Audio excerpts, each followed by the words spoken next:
கேட்கும்போது சில பல ஸ்கிரிப்டில் சேஞ்சஸாக இருக்கலாம், ஒரு டிஃப்ரென்சியேஷன் காட்டணும்னு சொல்லிட்டு எடுத்த சில எஃபர்ட்ஸாக இருக்கலாம். எந்த மாதிரியான சேஞ்சஸ் வந்து தமிழ் ஆடியன்ஸ் எக்ஸ்பெக்ட் பண்ணலாம்? நான் சொன்ன மாதிரி ஹலிதா ஆல்ரெடி ஸ்கிரிப்ட் எழுதியிருந்தாங்க. அவங்க அடாப்டேஷன்னு சொல்ல, அந்த கோர் ஐடியாவை மட்டும்தான் எடுத்தாங்க. அந்த கோர் ஐடியாவை எடுத்து அப்படியே வந்து நம்ம தமிழ் இந்த லாங்குவேஜுக்காக, நம்மளுடைய கல்ச்சருக்காக கம்ப்ளீட்டாக மாற்றி போட்டிருந்தாங்க.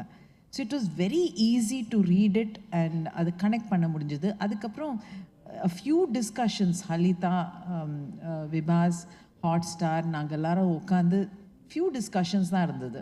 அந்த டிஸ்கஷன்ஸில் ஒவ்வொரு எபிசோடை நாங்கள் வந்து எடுத்து அதில் என்னெல்லாம் கொண்டு வரலாம்.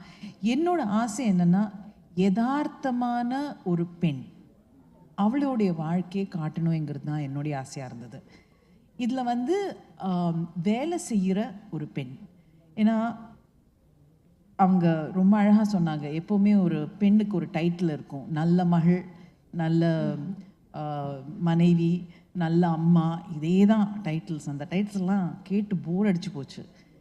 ஸோ ஆனால் அந்த இதில் வந்து ஒரு பெண் தனக்காக எப்படி வாழறா, தன்னுடைய காலில் நின்று தனக்காக வாழறது மட்டும் இல்லாமல் தன்னுடைய ஃபேமிலியை எப்படி பேலன்ஸ் பண்ணுறா.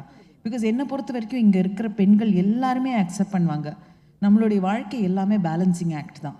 ஏன்னா we are constantly trying to balance because we are good at it. we are really good at it. I don't think, sorry, but I don't think the male species know how to balance. அது it's தேர், அவங்களோட டிஎன்ஏலே அப்படி தான் இருக்குது. ஆனால் பெண்கள் வந்து அவங்களுடைய balancing வந்து அது நேச்சராகவே நமக்கு கொடுத்துருக்கு. அதை அந்த புரிதல் நமக்கு இருந்தால் நம்மளால் பியூட்டிஃபுல்லாக பேலன்ஸ் பண்ண முடியும். அது வந்து நல்ல மகளாகவும் இருக்க முடியும், நல்ல ஒரு மனைவியாக இருக்க முடியும், நல்ல அம்மாவாக இருக்க முடியும், அண்ட் தனக்கு தானே நல்லவளாகவும் இருக்க முடியும். நம்ம வந்து we are able to achieve, and that we can see in the last 10-15 years. So Good Wife-ல இருக்கிற தருணிகாங்கிற கேரக்டர் வந்து is very close to most women, and they will all connect with her beautifully. So ஏன்னா அவள் எப்படி balance பண்ணுறா தன்னுடைய வாழ்க்கை, தன்னுடைய emotions, அவள் அம்மாவாகவும் இருக்கா, அவள் மனைவியாகவும் இருந்தா, அது அவளோட வீடு, அட் த சேம் டைம் அவளோட career and who she is, அவளோட தேடுதல் தான் இந்த குட் வைஃப்ங்கிற ஒரு சீரீஸில்.